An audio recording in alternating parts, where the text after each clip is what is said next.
Hello, everybody. Welcome to Gbelargue once again. My name is Malik, and together with me is Mobalaji. Mobalaji, how are you? Hi, Malik. I'm doing well. That's good. Good to hear. Today, we are going to be talking about ecology, and that is the reality of global warming and industrialization within our societies and all over the world. Now, when we are talking about industrialization, it has been argued that this industrialization itself has been a major cause of global warming. That is also human actions, inclusive of what human beings are producing and how human beings are dumping waste. But let's talk about the effect of this, because if we say that, okay, industrialization is the cause of global warming or environmental damages. Now, what about Africa? That we are now rising gradually to join in the industrialization. So, are we going to say we should continue or we shouldn't continue, or what do we do?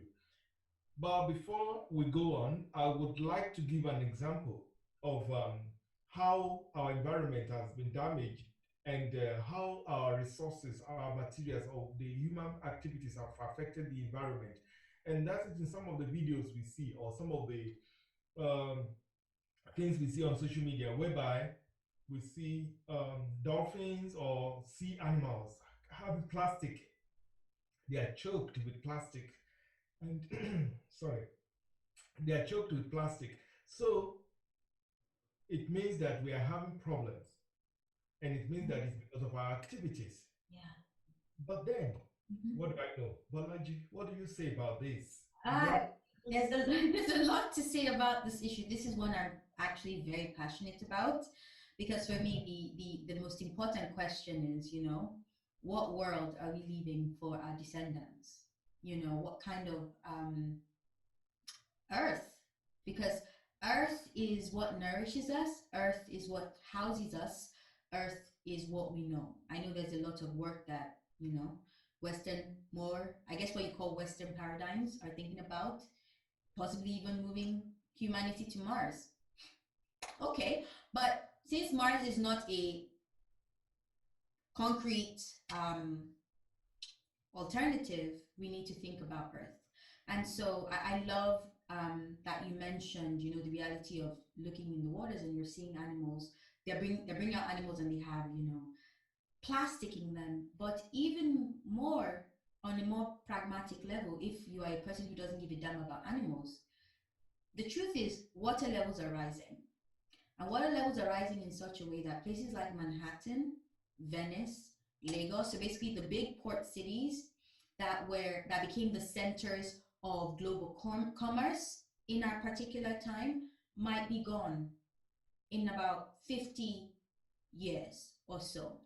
And so that means that even if you don't care about other beings that exist on this planet with you, it's going to start affecting human beings in more real tangible ways very soon. And so I think that looking at what just happened in Lagos, in Lekki specifically, where Lekki is basically flooding or flooded, and I know that it has been happening since I was young, and they've been trying to use sandbags to hold back the water. And even there was a time when there was local folklore that it was because there was a glass building in front of the water that the queen of the coast, the goddess of the sea, was upset, and so she kept trying to take back that um, that place. But now with more knowledge and realizing that my government doesn't care because they just actually built a whole island on this same water that's been trying to reclaim space called Eco Atlantic. And so now people are complaining about, things are just not functioning, this Nigeria is a problem. And I've not really heard anyone say that is real lifetime experience of global warming. People's property were lost, people's houses were destroyed, people's cars destroyed. So people's investments because of what is happening in Lekki right now. So yeah, I really do think that it's no longer going from even an abstract place. In places like Lagos that may not have as much technology to create a good, how will I say, illusion of comfort, they're living it, and that's a really big city in Nigeria. So yeah, that is those are my initial thoughts, and I'm really focused in this conversation on seeing how we can come together and maybe even begin to brainstorm, where, because I've heard you say amazing things about what our ancestors have been doing, with regards to situations like this. So Oh, um, thank you very much, Balaji. And then before we go on, I was just wondering, I just wanted to ask you a simple question. Some people have been saying that the reason why, okay, I just feel it because I know that the land is being filled, mhm, build houses on, for example, Lakey. Is mhm. that, do you think that's one of the reasons? I was just wondering. Of course, I am ignorant about this. So the thing is, as I said, I'm new to this. This is just a new. Like I've always been passionate, but I'm going from just being passionate by proxy and now actually doing my own research to learn about what is happening.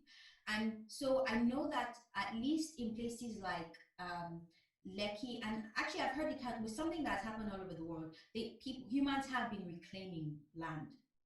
Well, how do I say? They call it reclaiming land, but it actually is filling water with land. And so places like Lekki, yes, are most likely places that were filled, um, with like land that was filled, like I guess what would be the word? Like water that was filled with land.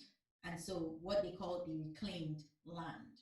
Um, and that in itself is scary because that means we're right on top of water. So scary prospect, even more scary prospect because there might not be much to do to protect a very fragile layer on a bigger, reality. So yes, Yeah, uh, but I think also that there's a lot of technologies that were invested in yeah, this. Maybe they copied the Dubai style or something like that. So that might also have impact that on the fact that they planned it well. But nevertheless, it's possible, and we don't have to really conclude about it it. is, and regardless, Yeah, there's an issue. what we know is that there is a problem. Hmm. Anyway, just likewise of what you are just saying, in Oshogbo, I was in Oshogbo last year, and also there was a huge flood, and the flood swept everywhere, at least 5.5 a mile from the main space of the river. We're all on the left and on the right side. We're all swept off through flood. Hmm. And so I tried to ask somebody that has this always happened? They said it has not happened. They've not heard about it before. These are old men. They said it does not happen in their lifetime, and they've not heard it before. As none of their parents have mentioned such to them before. Now, what do I see? We know that many Nigerian towns are developing nowadays, but the development or growing or building more houses is not even the problem. How we are dumping refuse. Nigeria, we use plastics a lot, but Hmm. we are not really thinking of how to make um, dispose them to not make them occupy space. And plastic especially, usually they don't decay. They are always there for about 100 years, even more, several centuries probably, because they are plastic, of course. At this Oshogbo, I realized that all the places where the water filled, it swept out all the plastic dump that they dumped inside the water, and there is a lot of it. But that's not even the case. Not only in Oshogo, in many Yoruba society or even African towns, so to say, you see where they just dump refuse unscrupulously Yeah. everywhere, and Even then the here in Florida, yes. So it's I think really it's a must really we should bad also habit to we have. should also remember these are the things that will block the path of the water, and at the end of the day, they will bounce back. Hmm. So we need to give all of this attention. Yeah, So we've talked about problems, yeah. but what do you think are the possible solution? Now you take over the Western world, I'll take over the African world. So let's think out possible solutions, see which one to adopt for Africans. So I personally think that there aren't any real solutions yet on the table in the Western context. I will say what I've heard or I've observed, but in the end, these things are just a way of supporting their bad habit, which is to consume. and a bad habit that we're getting globally, which is how do we consume ethically? But I think the problem is not the ethical consumption, it's the consuming part. Okay, so I know that from a very individual level, and I guess maybe even community level, individuals and communities are making changes with regards to something as simple as using shopping bags. So shopping bags are a huge culprit of the kind of thing you mentioned, where you will see animals with plastic, and so there are community states that are saying um, you have an extra charge, maybe like 10 cents, 20 cents for using a plastic bag versus you bringing your own bag to reuse. So the idea of reusing or more sustainable and using, reusing, and then using more sustainable materials that degrade. So that would be your toothbrush, instead of using a normal plastic toothbrush, maybe buying a bamboo. So it's still in the market and it's still offering services. And somebody made an amazing critique of these things are still produced industrially, so you're still creating emissions by producing these products. So there's that. Then there's the other policy, on the policy level, global policy level, which I recently read about and I find very fascinating, is the idea of a carbon market. So I'm going to try and explain it the best I can. But I really advise everyone to research that, because that is what countries are signing on to be the big thing that they want to do to address global warming globally. So the idea is that, of course, using um, international governmental organizations or tools or parastatals, imposing a limit to global carbon emissions every year or so. And so by imposing that limit, that means every country has a maximum amount of production or productive capacity they can utilize every single year. Mm. Now, there are some countries that are post industrialization, there are countries that are industrialized, and there's some countries that are not necessarily even starting that journey. And just to remind you, industrialization has been taken as a de facto as the way towards developing as a country. So supposedly you have to go through industrialization to be able to get to a good place economically. And so that means many of our African countries are still not, we haven't yet even begun to run the race. And these are decisions that are being made. So the reality of this kind of decision is, let's say for a country like China that is industrialized and still one of the biggest producers in the world, they have a limit on what they can produce in a year, basically. And now the other countries that are producing way lower than the emissions limit that has been set, and those countries oftentimes in the West can now sell their capacity to pollute to other countries that need to produce. And so it's a market, and even more, it's a market that still centers Western powers as the big source of, as the big benefiters of that market. So this is $1 trillion economy that is coming up. And so for countries like, let's say Nigeria, where I'm from, if they decide they want to industrialize, not only do they have to think about like all the tools and materials and policies and everything, they now have to think of who they need to buy the ability to pollute from. I don't think that is fair. But those are the solutions that, at least in my understanding, are really most visible on the table right now in the context of the West, That's or the very, context of my experience here. yeah, very, very interesting. And the way you also explained it, and as you also have concluded it, that's not really a pure solution. Rather, it also, while it's solving some problem, it's recreating another one. So I find it very interesting. Anyway, from an African perspective, I have three examples. And the first one is, before I actually discuss the examples, I need to talk about, we need to understand African spirituality when dealing with this, with the world. And like Oyewuno Yorunke says, the African world sense. So I'll give you some examples. One of it is the Kenyan burial system.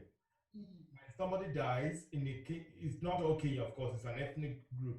And when somebody dies, they bury that person and plant a tree or trees on that burial ground instead of building these sophisticated things. So before you know, and since they have a general burial ground, when you go to such a place, you find trees there nowadays after centuries of practicing burying and planting things and trees on it. So you find rare species in this area because nobody's supposed to hunt such a place because of African spiritualities, believing in their ancestors and relating with the dead spiritually.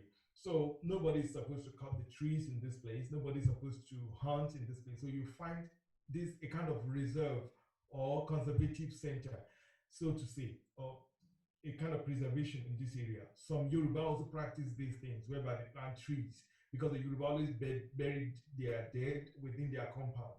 So they also plant trees and put a kind of put kinds of signals there. I believe maybe some of these things are not being practiced nowadays. The second one is um, the case of Oshogbo. Why is Oshogbo flooding that way?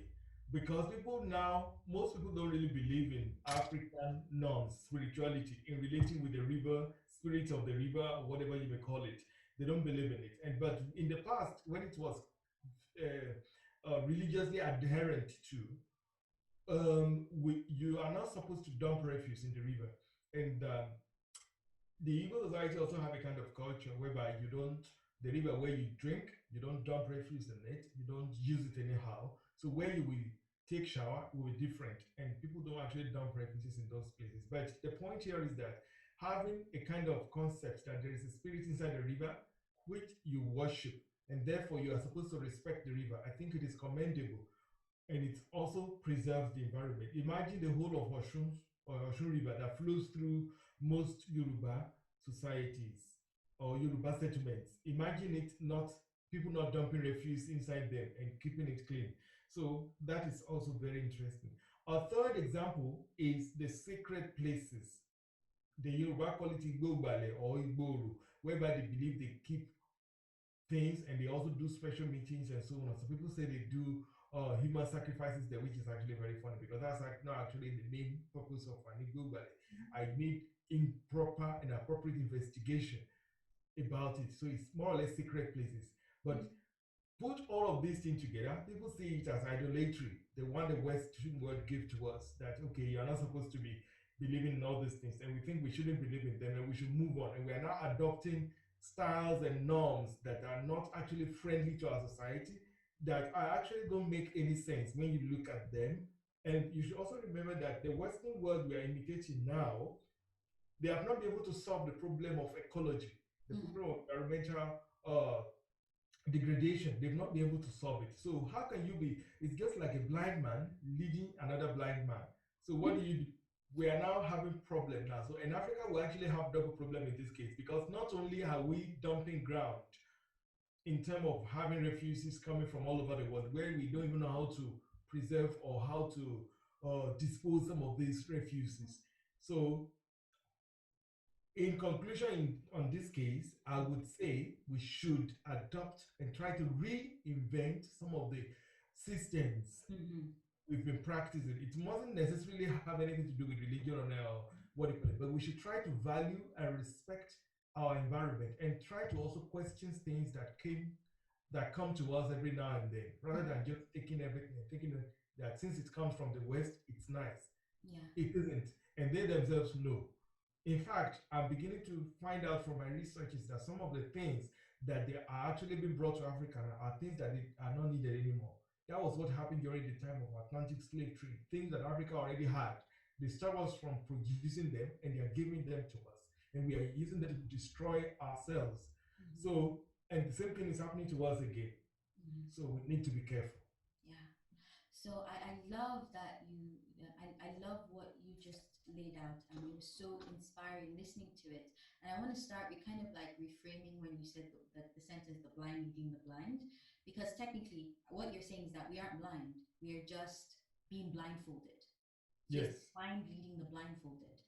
Hmm. And um, once we see, and we have seen, and we are seeing, and you are seeing, particularly your research, that what I'm hearing is that basically a lot of the intellectual property, because I'm going to use it that word, intellectual property that is needed to address the issues that we're currently dealing with globally, our ancestors had already innovated around that. Yes. So I want to mention what you said about the Kikuyu. So you, so while I was living in a monastery last year, there was a conversation around the impact of the burial industry on the environmental degradation in the West.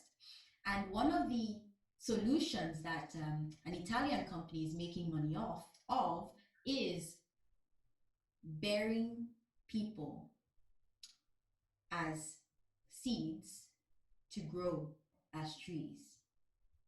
And that is a hot new innovation in the burial industry.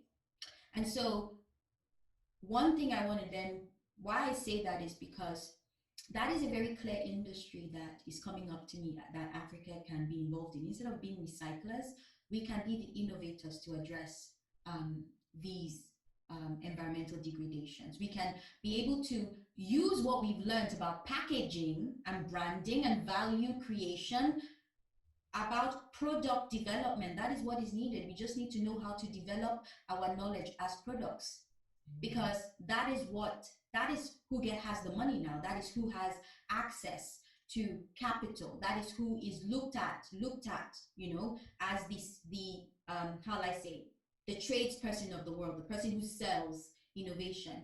We actually can start doing that. We can start selling innovation with regards to environment, because if and I'm going to mention this final thing in this line. A Harvard professor just brought out a book that listed out indigenous intellectual property around building globally.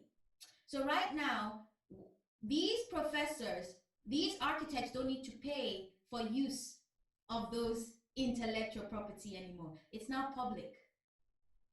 It's now public. That's very So, interesting.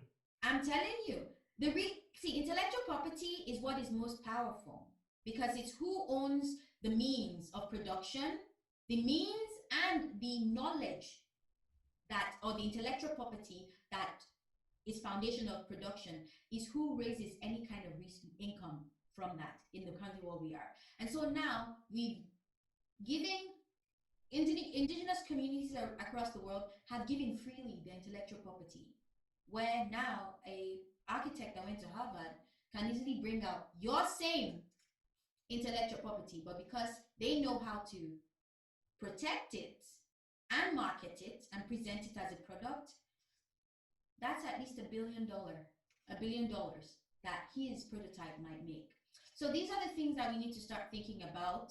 I'm not saying that, actually, maybe I am saying that we need to be very careful with the kind of researchers we allow into our Definitely. communities.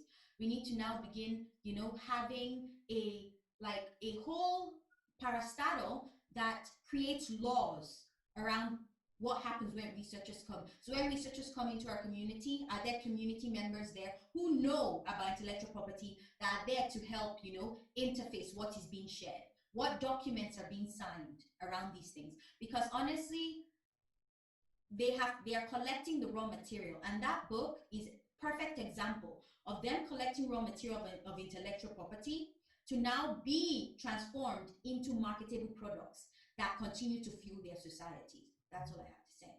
Yeah, thank you very much, Gbelargue. This is a very interesting talk, and I believe there is still a lot to be said, Too and much. there's a Yeah. lot to be done concerning our environment and protecting our environment. But the number one thing we have to understand, as the name of this presentation Mm-hmm. says, Gbelargue, and we Mm-hmm. all know that Owanila and Gbelargue. Mm-hmm. We need to begin to Gbelargue everything that is us.